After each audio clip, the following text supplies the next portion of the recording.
Hello everyone, welcome to today's session and we are all ready to be live solving a listening test just like yesterday. So hope you're ready, you know what to do. Let me know if I'm audible and visible, and without wasting any time, let's quickly get started with the test. Drop in your hellos, give me a thumbs up if you are ready to get started.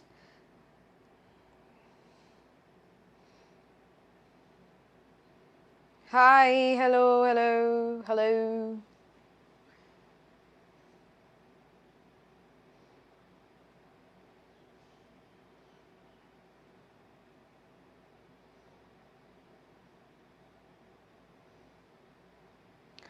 Okay, as soon as you're ready with your equipment, if you're new here, we are going to be live solving a listening test together. I will be playing the recording, you will listen to it, the questions will be on screen. You have to solve the questions as you listen to the recording. This is going to be exactly like it happens in the actual IELTS test. Hi, a lot of new people here today. Hello, good afternoon, bonjour. I'm doing great. How are you guys doing?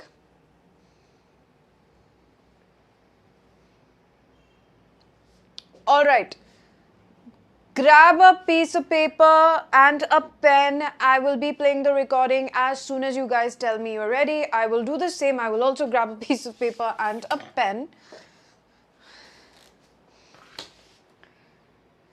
अरे क्यों भाई,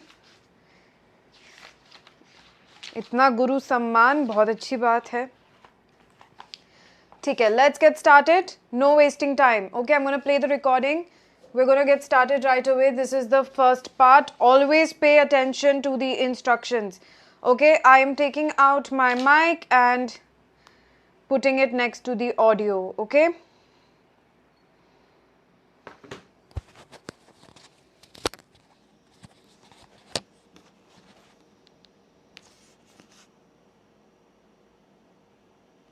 Test 2.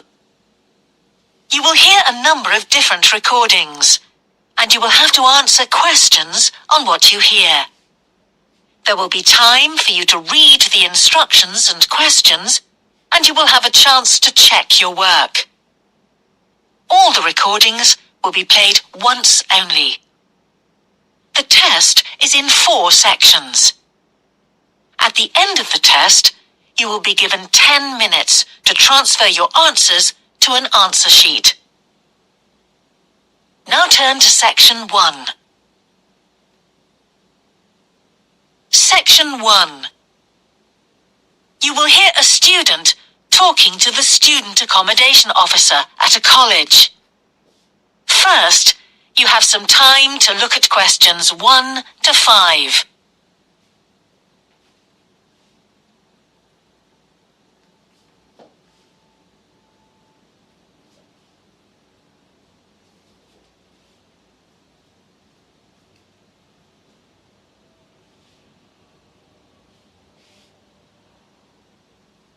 Now we shall begin.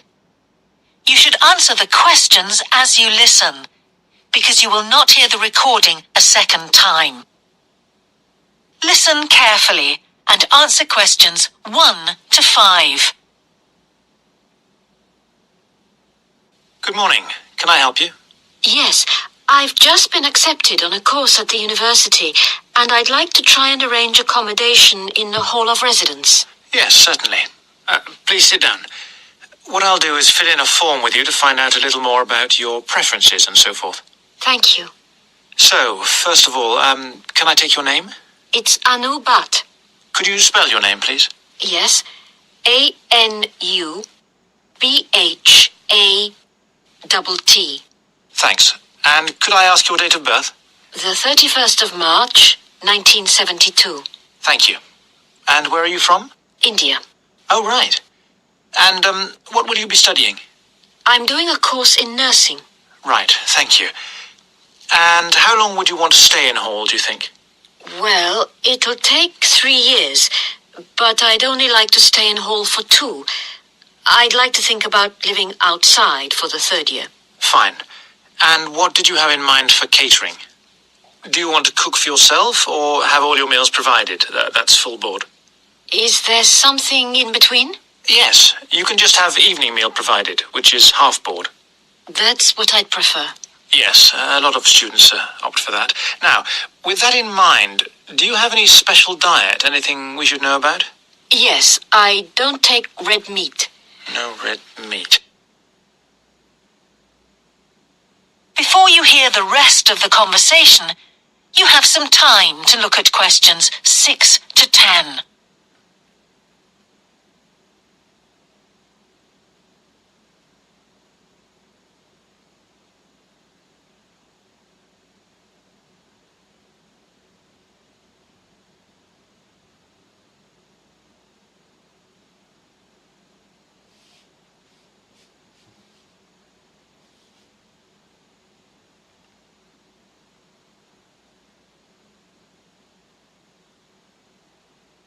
Now listen and answer questions 6 to 10.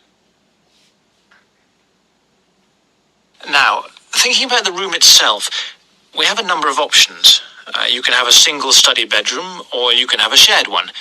These are both what we call simple rooms. The other alternative is to opt for a single bedsit, which actually has more space and better facilities. There's about £20 a week difference between them. Well, actually, my grant is quite generous, and I think the bedsit sounds the best option. Lovely. I'll put you down for that, and we'll see what availability is like. Now, can I ask some other personal details which we'd like to have on record? Yes, of course. I wonder if you could let us know what your interests are. This might help us get a closer match for placing you in a particular hall. Well, I love the theatre. Right. And I enjoy sports, particularly badminton. Ah, that's worth knowing. Now, what we finish with on the form is really a list from you of what your priorities are in choosing a hall. And we'll do our best to take these into account. Well, the first thing is I'd prefer a hall where there are other mature students, if possible. Yes, we do have halls which tend to cater for slightly older students. And I'd prefer to be out of town. That's actually very good for you because we tend to have more vacancies in out-of-town halls. Lucky. Yes. Anything else? Well, I would like somewhere with a shared area, a TV room, for example, or something like that. It's a good way to socialize. Certainly is. That's it. Now, we just need a contact telephone number for you. Oh, sure. I'll just find it. It's 667549. Great. So we'll be in contact with you as soon as possible. That is the end of section 1. You now have half a minute to check your answers.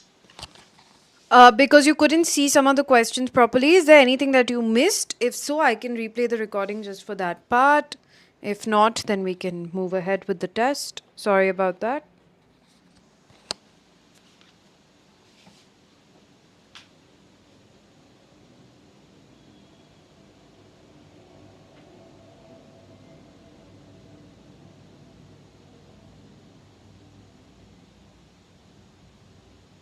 Now turn to section 2.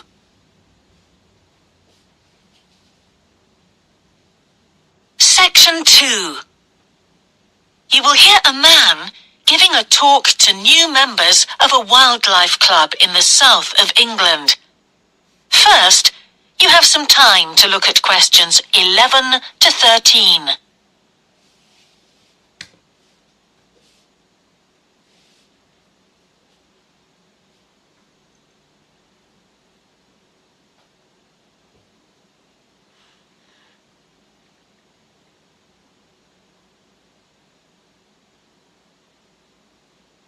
Now listen carefully and answer questions 11 to 13. Hello, I'm delighted to welcome you to our wildlife club and very pleased that you're interested in the countryside and the plants and creatures of this area. I think you'll be surprised at the variety we have here, even though we're not far from London. I'll start by telling you about some of the parks and open spaces nearby. One very pleasant place is Halland Common. This has been public land for hundreds of years, and what you'll find interesting is that the river Ouse, which flows into the sea 80 kilometres away, has its source in the common.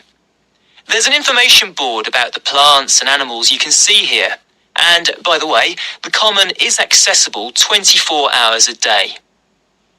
Then there's Holt Island, which is noted for its great range of trees. In the past, willows were grown here commercially for basket making, and this ancient craft has recently been reintroduced.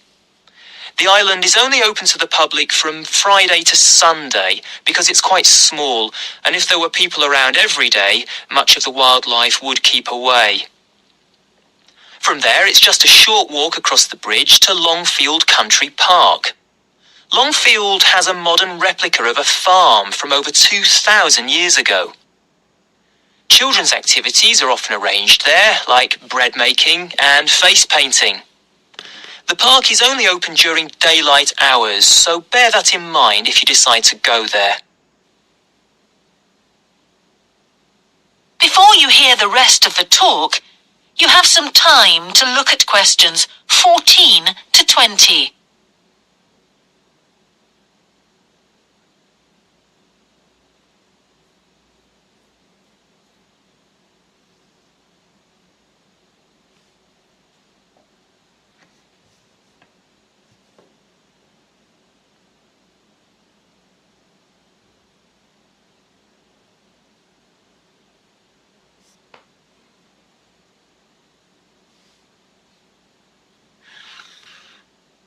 Now listen and answer questions 14 to 20. Longfield Park has a programme of activities throughout the year, and to give you a sample, this is what's happening in the next few days. On Monday, you can learn about herbs and how they've been used over the centuries. You'll start with a tour of our herb garden, practice the technique of using them as colour dyes for cloth, and listen to an illustrated talk about their use in cooking and medicine. Then on Wednesday, you can join local experts to discover the variety of insects and birds that appear in the evening. We keep to a small number of people in the group, so if you want to go, you'll need to phone the park ranger a few days ahead. There's a small charge which you should pay when you turn up. I'm sure you're all keen to help with the practical task of looking after the park, so on Saturday you can join a working party. You'll have a choice of all sorts of activities, from planting hedges to picking up litter, so you'll be able to change from one to another when you feel like it. The rangers will be hard at work all day, but do come and join in, even for just a short while. One thing, though, is to make sure you're wearing something that you don't mind getting dirty or torn. And finally, I'd like to tell you about our new wildlife area, Hinchingbrook Park, which will be opened to the public next month. This slide doesn't really indicate how big it is, but anyway, you can see the two gates into the park and the main paths.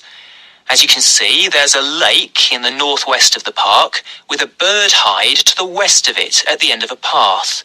So it'll be a nice, quiet place for watching the birds on the lake. Fairly close to where refreshments are available, there's a dog walking area in the southern part of the park, leading off from the path. And if you just want to sit and relax, you can go to the flower garden. That's the circular area on the map, surrounded by paths. And finally, there's a wooded area in the western section of the park, between two paths. Okay, that's enough from me, so let's get on and have a look. That is the end of section 2. You now have half a minute to check your answers. So very clever thing done over here. The instructions that are given between the two walking paths. I hope you were able to pay attention to that, because that will tell you whether it's H or E. So look out for things like this.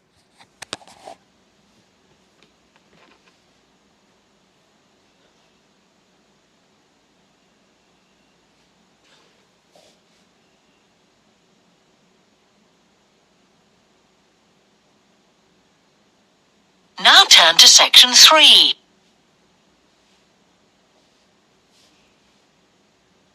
Section 3. You will hear the Director of Studies in an English Language Centre and a student representative talking about their self-access centre. First, you have some time to look at questions 21 to 24.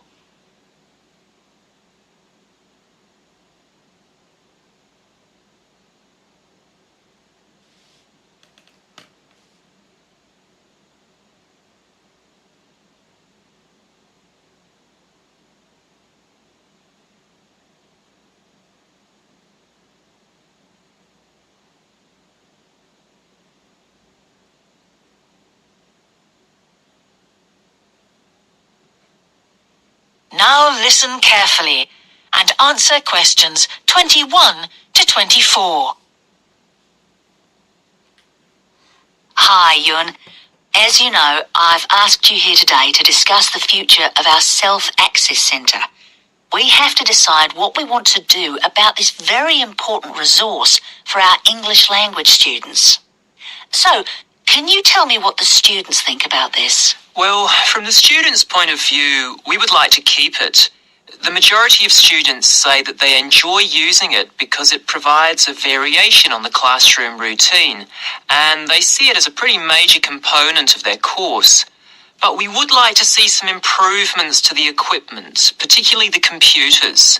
There aren't enough for one each at the moment, and we always have to share. Well, yes, the teachers agree that it is a very valuable resource. But one thing we have noticed is that a lot of the students are using it to check their personal emails.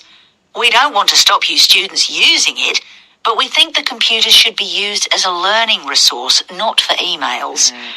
Some of us also think that we could benefit a lot more by relocating the Self-Access Centre to the main university library building. How do you think the students would feel about that, Yun? Well, the library is big enough to incorporate the Self-Access Centre, but it wouldn't be like a class activity anymore. Our main worry would be not being able to go to a teacher for advice. I'm sure there would be plenty of things to do, but we really need teachers to help us choose the best activities. Well, there would still be a teacher present, and he or she would guide the activities of the students. We wouldn't just leave them to get on with it. Yes, but I think the students would be much happier keeping the existing setup. They really like going to the Self-Access Centre with their teacher and staying together as a group to do activities. If we could just improve the resources and facilities, I think it would be fine. Is the cost going to be a problem? It's not so much the expense that I'm worried about, and we've certainly got room to do it, but it's the problem of timetabling a teacher to be in there outside class hours. If we're going to spend a lot of money on equipment and resources, we really need to make sure that everything is looked after properly. Anyway, let's make some notes to see just what needs doing to improve the centre. Before you hear the rest of the conversation, you have some time to look at questions 25 to 30.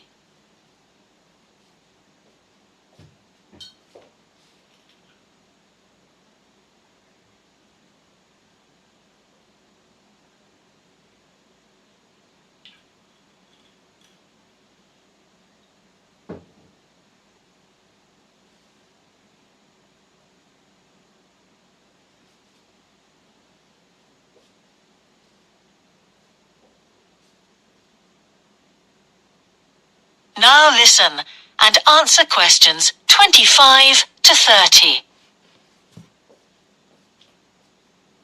Now, what about the computers?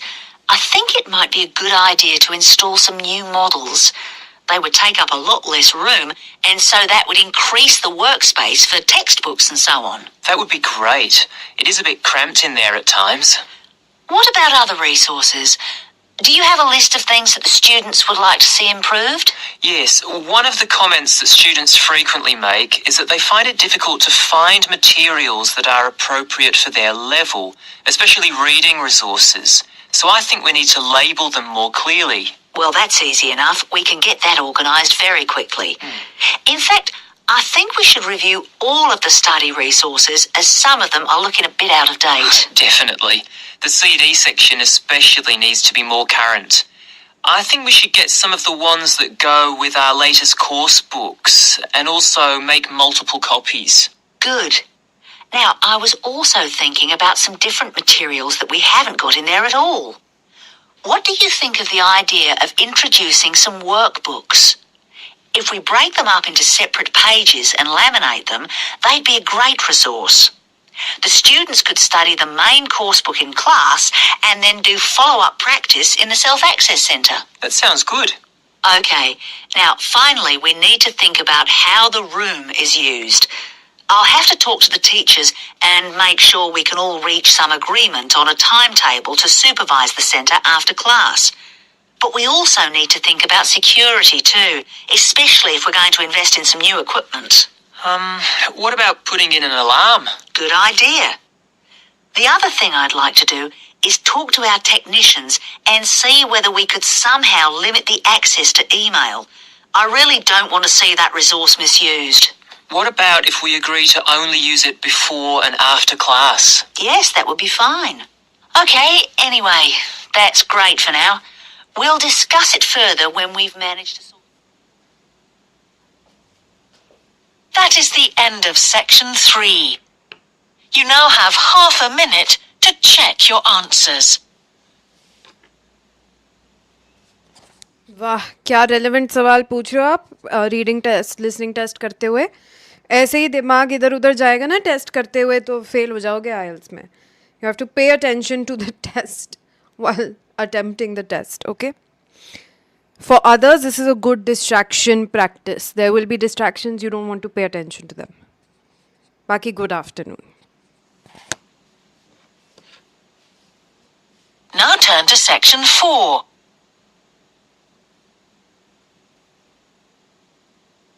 Section 4.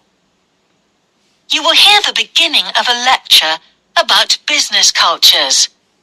First, you have some time to look at questions 31 to 40.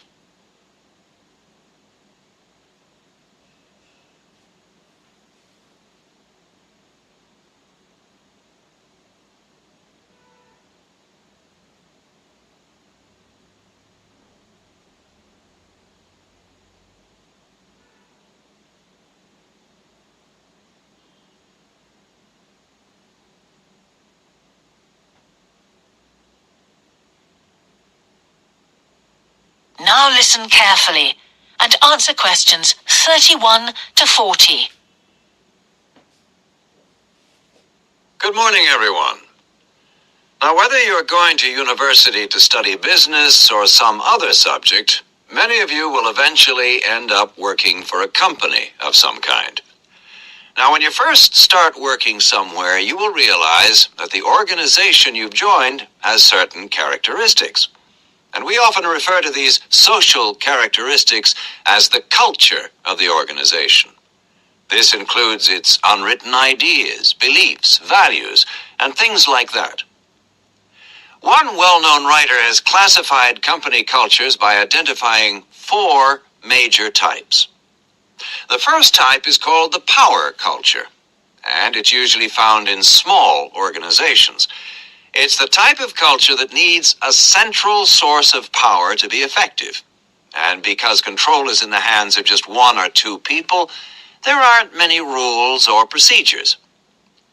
Another characteristic is that communication usually takes the form of conversations rather than, say, formal meetings or written memos. Now, one of the benefits of this culture is that the organization has the ability to act quickly. So it responds well to threat or danger on the one hand, and opportunity on the other. But on the negative side, this type of organization doesn't always act effectively, because it depends too much on 1 or 2 people at the top. And when these people make poor decisions, there's no one else who can influence them. And the kind of person who does well in this type of business culture is one who is happy to take risks, and for whom job security is a low priority. The next type is known as role culture. That's R-O-L-E, not R-O-L-L, by the way. And this type is usually found in large companies, which have lots of different levels in them. These organizations usually have separate departments that specialize in things like finance or sales or maintenance or whatever. Each one is coordinated at the top by a small group of senior managers, and typically everyone's job is controlled by sets of rules and procedures. For example, there are specific job descriptions, rules for discipline, and so on. What are the benefits of this kind of culture? Well, firstly, because it's found in large organizations, its fixed costs, or overheads as they're known, are low in relation to its output or what it produces. In other words, it can achieve economies of scale. And secondly, it is particularly successful in business markets where technical expertise is important. On the other hand, this culture is often very slow to recognize the need for change, and even slower to react. What kind of person does this type of culture suit? Well, it suits employees who value security and who don't particularly want to have responsibility.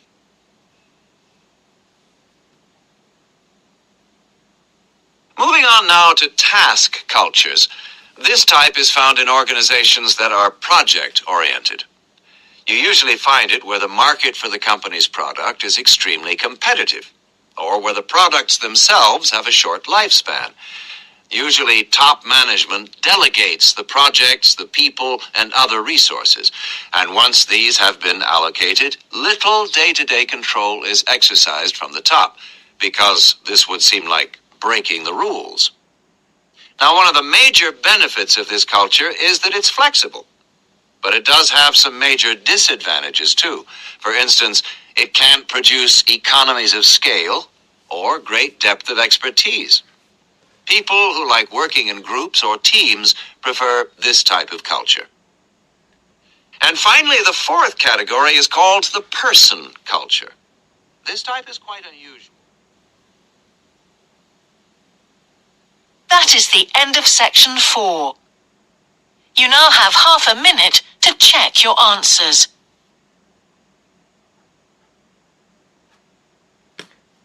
Alright, collect all of your answers and let's see how well you have done.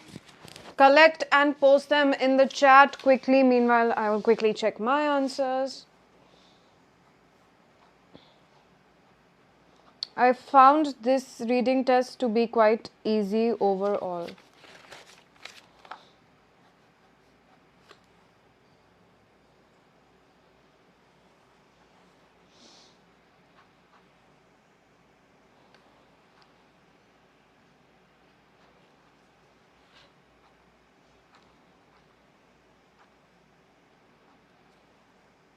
Yeah, it's very, very easy. I'm sure a lot of you will get 40 on 40.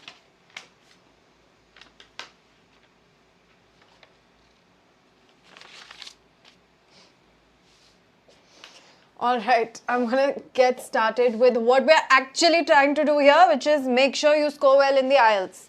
We can talk about every other topic under the sun one day when we do an Ask Me Anything session, okay? So first answer, what was that Indian accent? That was some British woman trying really hard to fake a non-stereotypical Indian accent. Hi, I am Anu. I am coming to do nursing. So that was quite funny. But her name was Anu Bhatt. Okay.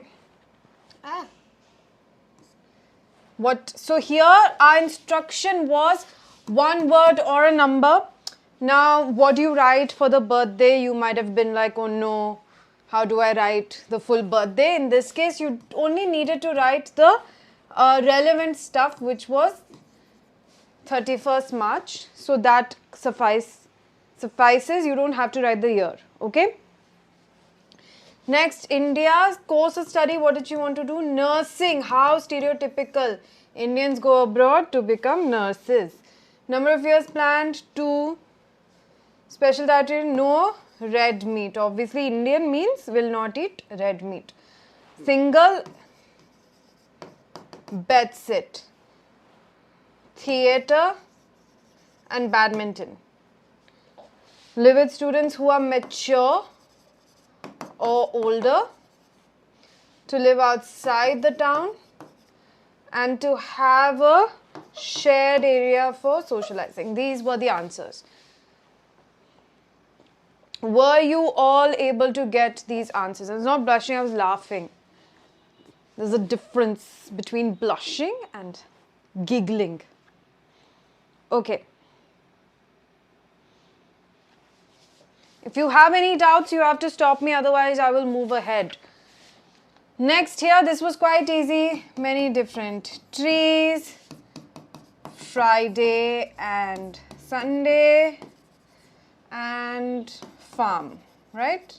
Super easy, very straightforward. Next we had multiple choice. So here long field, what were they mainly going to do? They were going to dye cloth with herbs. Then on Wednesday they should have booked in advance. And activity on Sunday was they need to wear clothes that they don't mind getting dirty. So come in suitable clothing. I thought this was very easy. See, I'm not explaining anything in detail because I found all of this very easy. If you did get stuck somewhere, you have to stop me and ask, okay? I am not over explaining the answers because this was much easier than many of the listening tests that we have done. Okay, I expect a lot of you to have gotten band 9 in this one. This was very easy. Now see, if you get stuck with directions, if all of a sudden you feel, wait, how do I know which is west, which is east? It is clearly stated here. This is the west gate, this is the east gate, right? So this is west, this is east.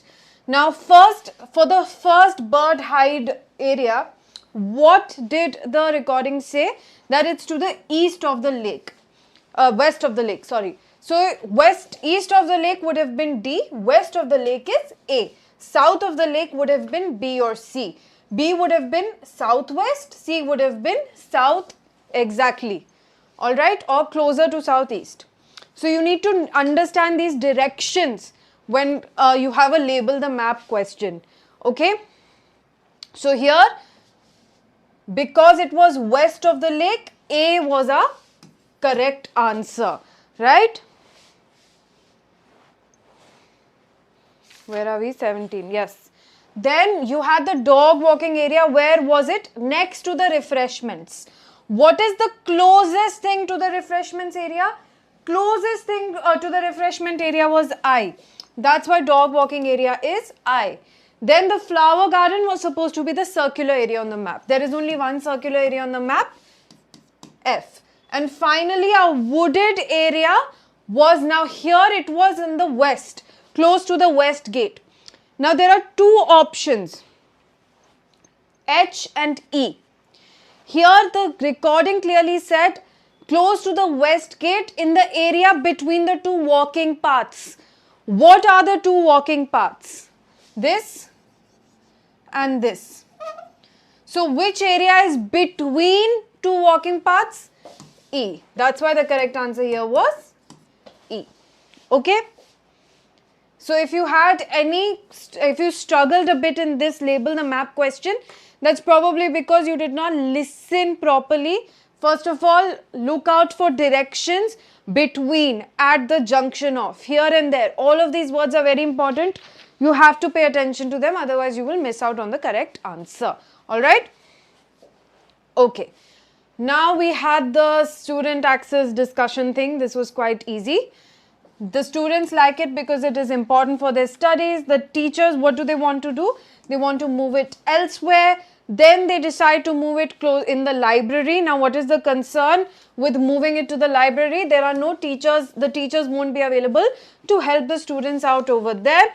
And so the director study is concerned about the difficulty in supervising the center. Okay? Alright. Next, you had no more than 2 words. Here, The level of what in particular, reading materials in particular, was not good. You have to update the CD collection. This is probably a very old test back when they used CDs. Buy some workbooks. Here they have to organize a timetable, and you, for safety, he suggested install an alarm. Maybe the CCTV cameras were not a thing back then.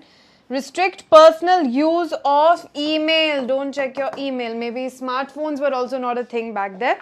Otherwise, who uses a library computer to check email? You can just check your email on your phone. This is probably an old test back when they did not have all of these privileges, unlike you guys. That's why all of these problems were happening. Okay, now business culture. What is the power culture? You have a central power source. Communication is usually by conversations.